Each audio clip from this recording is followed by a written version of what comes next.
Viens là. Wow.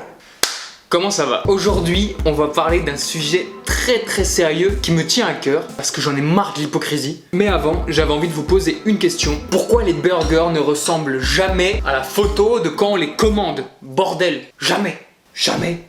Vous avez pu le remarquer, en ce moment, je suis très porté sur la bouffe. J'ai très faim. Je vais essayer de répondre à la question qu'on m'a posée sous une de mes vidéos il y a pas très longtemps. Les secrets des grosses chaînes de fast-food comme McDo, Burger King et KFC. On va essayer. Le principe d'une pub, c'est de donner envie. Y a pas de secret, le but c'est de faire acheter. Donc de là, il faut trouver des astuces pour donner envie d'acheter. Et dans le milieu alimentaire, je dirais, parce que ça reste quand même des aliments, même si c'est du fast-food, photographier des burgers, c'est très délicat et c'est dur. On va tout de suite poser la base, c'est compliqué. Il faut faire quelque chose de très propre qui donne envie avec des produits qui sont pas forcément très alléchants. Et donc pour photographier de la nourriture, il faut trouver des astuces comme d'hab pour rendre le truc alléchant, facile à photographier, tout ça, tu connais. Aujourd'hui, on va essayer de refaire la photographie parfaite d'un cheeseburger McDonald's.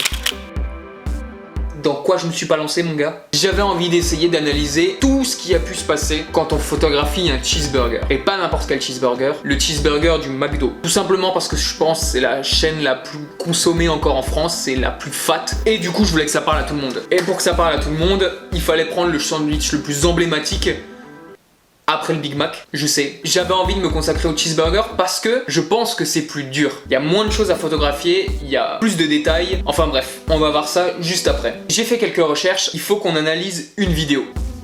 La seule source que McDo a donnée en termes de photographie culinaire, c'est une vidéo de McDonald's Canada il y a 7 ans. Les sources remontent un peu, mais c'est parti. Hi, I'm Hope Bagazi, Director of Marketing for McDonald's Canada, and I'm here with a question from Isabel M. from Toronto, Ontario. She asks, why does your food look different in the advertising than what's in the store? It's a great question, Isabel. We get asked that a lot. And if you want to come with me, I'm going to take you across the street. We're going to find out a bit more. Come on. Hello, could I please order a quarter pounder with cheese? Thank you. Thank you so much. So here is my hot and fresh quarter pounder.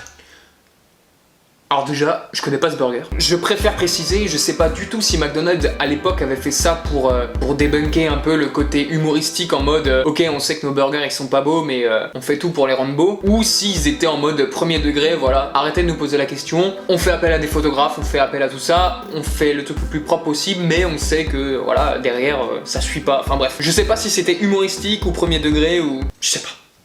Pounder with cheese. Oh, that looks good. Look at this beauty. Mais si, c'est un Royal Cheese, ok, c'était un Royal Cheese. Put this one back in the box. I'm gonna go over to our photo studio and see a little bit more about behind the scenes what happens at a photo shoot. So we're en route now to Watt Photo Studios.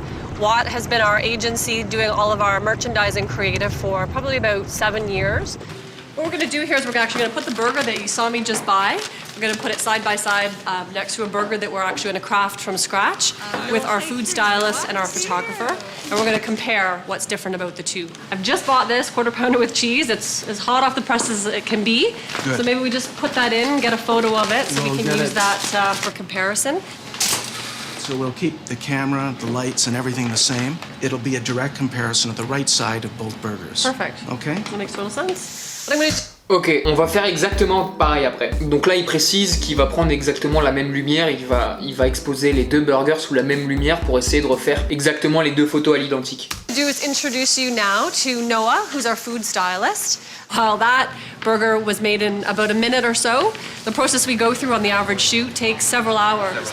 And here I think it's important to note that comme je le disais dans toutes mes vidéos, les shootings photos ils prennent plusieurs heures. Photographier, même des fois juste un burger. Donc c'est important de tricher et je pense que là ils vont montrer tout ce qu'ils utilisent. that all the ingredients that Noah uses are the exact same ingredients that we use in the restaurant. So the exact same. Ça c'est important. Ils utilisent exactement les mêmes ingrédients qu'ils utilisent dans les restaurants McDo. Donc ça veut dire qu'ils trichent pas en achetant d'autres ingrédients. C'est déjà pas mal. Pour commencer, c'est déjà pas mal. Same patties, it's the exact same ketchup and mustard and onions Ah and ouais, the exact c'est same un autre level. buns. Ouais, c'est un autre level. Ok, ils ont tous les produits et ils refont tout à l'identique comme s'il fallait le sortir. Ok. Almost ready for you, Neil? We want to be able to show the pickles and the condiments as we build. Right. In the store, they would naturally just line it up straight in Right. line. We have to bring it back a little bit to reveal the see fact all that those it comes with the pickles and the slivered onions. Because we're in a one-dimensional world in the camera, everything's in the back in the picture. I don't know what's actually in it. Right. This way we can at least tell people, you have ketchup, you have mustard, you have 2 pieces of cheese, and you know what you're getting. Perfect onion selection. It's like you're a surgeon. Ok, donc ils utilisent bien la technique la plus connue en photographie culinaire, c'est ce que lui il appelle la une dimension. Donc c'est d'utiliser juste la vue de la caméra et ne pas se fier à n'importe quelle autre vue. Donc du coup, tu peux tricher sur les angles. Et ça c'est hyper important quand tu fais de la food photographie, donc de la photographie culinaire. In the camera, everything's in the back in the picture. I don't know what's actually in it. Right. This way we can at least tell people, you have ketchup, you have mustard, you have 2 pieces of cheese, and you know what you're getting. Perfect onion selection. It's like you're a surgeon in there. It's Because more we've had to put things forward, the bun is sitting crooked. So he's just compensating. So I'm just melting Ok, down ouais, the cheese d'accord. with my Ah palette ouais. knife. Maybe I'll put Ah, ça va, ils mustard, utilisent ketchup. beaucoup. Actually, ketchup, mustard, ketchup. Ok, seringue. Ok. Il n'y a pas énormément de choses qui m'étonnent parce que honnêtement je m'attendais à voir ça, mais c'est important de le confirmer. Pour récapituler, quand McDo va fabriquer son cheeseburger, quand il va sortir, ils vont pas penser à l'esthétique puisqu'ils vont penser juste à tous les ingrédients qu'ils vont mettre dedans. Ils vont l'envoyer, il va être dégusté, il aura exactement le même goût qu'il y a dans la vidéo. A l'inverse, pour la pub, il faut donner envie, il faut montrer tous les ingrédients qu'il y a en un seul coup d'œil. C'est pour ça que tout est placé au bord et tout est joli sur la photo puisqu'il faut montrer tous les ingrédients qu'il y a dedans. Bon, Oh, That's nice. beautiful.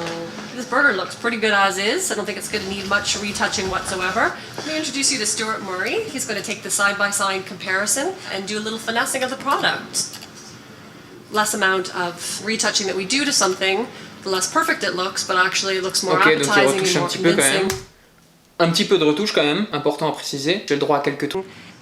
But just enhancing some color, taking out some of the little accents that might happen in preparation, which obviously doesn't show the product in its best possible light. Here you can definitely see that there's a size difference. The box that our sandwiches come in. Keep the sandwiches warm, which creates a bit of a steam effect, and it does make the bun contract a little bit. And then the main difference is the fact that we actually took all the ingredients that are normally hidden under the bun and we pulled them to the foreground. Ok, ça je pense que c'est un truc que je pourrais jamais contrer. Ce qu'ils appellent l'effet vapeur, c'est que comme vous allez servir un sandwich chaud dans un emballage, tout va se ramollir et tout va s'aplatir. Eux du coup, ils peuvent tout utiliser et bah du coup tout est frais et tout est on va dire normal. Là ça va être compliqué là. Je pense qu'on a assez d'infos. Ah, voilà ce que je voulais. La photo officielle du cheeseburger McDonald's. Je pense que je vais avoir un souci sur 3 choses. Ce qui me fait le plus peur, c'est la taille du steak. Je pense que pour refaire exactement ça, ça va être compliqué. La qualité du pain, qui soit pas tout raplati, qui raplati, c'est raplapla et aplati en même temps, tu vois. Qui soit pas tout aplati, et à mon avis, ça va être la qualité du fromage. Si elle est pas éclatée dans tout le papier, ça va être à mon avis un carnage. Je pense que là-dessus, ça va être un peu compliqué, mais je vais essayer de faire au mieux. Est-ce que c'est possible de refaire une publicité McDonald's? À voir.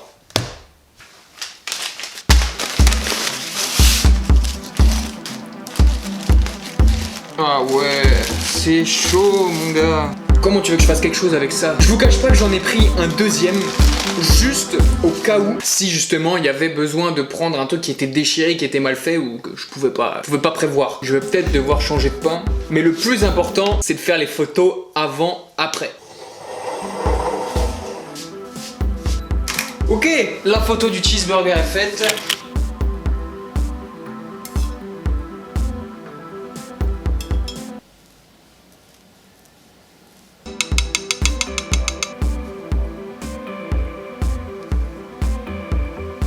Là, je suis dans l'impasse où je pense que je vais pouvoir récupérer le fromage à moitié, mais peut-être l'utiliser pour la photo à l'envers, parce que de l'autre côté, il est un peu dégommé. On va essayer. Est-ce qu'il est mieux, lui? Le pain, il est un peu mieux, mais le fromage, il est encore plus déglingué. Hein. Je vous rassure, rien ne sera gaspillé là-dedans. Hein. Ne vous inquiétez pas pour ça. Je vais faire ça comme ça. J'ai ramené un petit peu d'eau pour rincer les cornichons. Pour l'instant, je perds pas espoir. Hein. C'est juste que, à mon avis, ça va être tellement galère à redresser ce truc là. Alors, que je vous explique. J'ai disposé mon appareil photo et je vais dresser comme eux ils l'ont fait. En fait, je vais faire couche par couche et je vais directement me fier en fait à l'objectif de la caméra pour avoir la photo la plus parfaite possible et essayer de ressembler un maximum à la pub. Bon, c'est parti. Alors déjà, je suis emmerdé de ouf parce que je sais qu'il y a des trucs que je vais pas pouvoir refaire. La taille du steak, c'est une feuille de papier. J'ai pas de moutarde, j'ai pas d'oignon et le steak c'est une feuille de papier. Allez, let's go.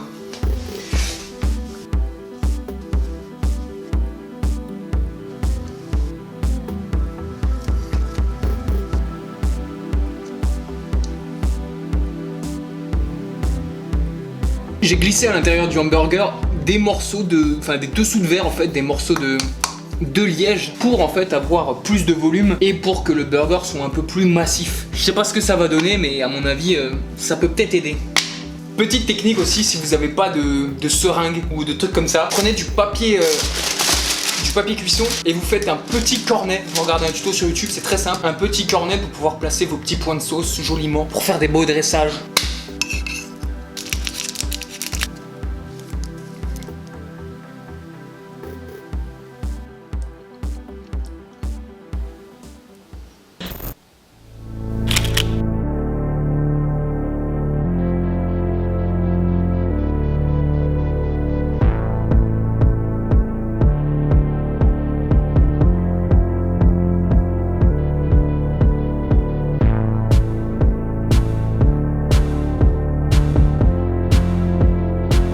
Bon, après tout ça, après énormément de temps à essayer de finir au mieux le cheeseburger, voilà le meilleur résultat que j'ai réussi à avoir en comparant la photo avant-après et la photo avec la pub. J'ai enfin la réponse que je voulais avoir. C'est peut-être une question nulle, question existentielle, je ne sais pas. Mais non.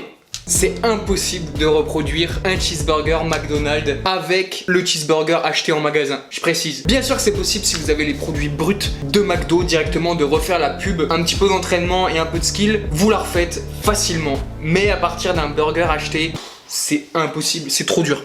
C'est trop dur. Il y a beaucoup trop de détails qui manquent. La réalité du truc, c'est que la taille des ingrédients, la proportion des choses, elle est trop différente comparée à ce que tu peux retrouver dans un McDo. Ça casse toute l'échelle de l'image et c'est ça qui est choquant en fait. Donc, j'ai ma réponse. C'est impossible de refaire à partir d'un sandwich acheté.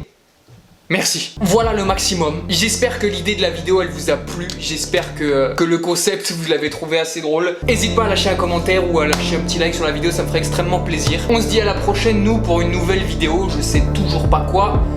On verra bien. C'était Jérémy. Portez-vous bien. Salut.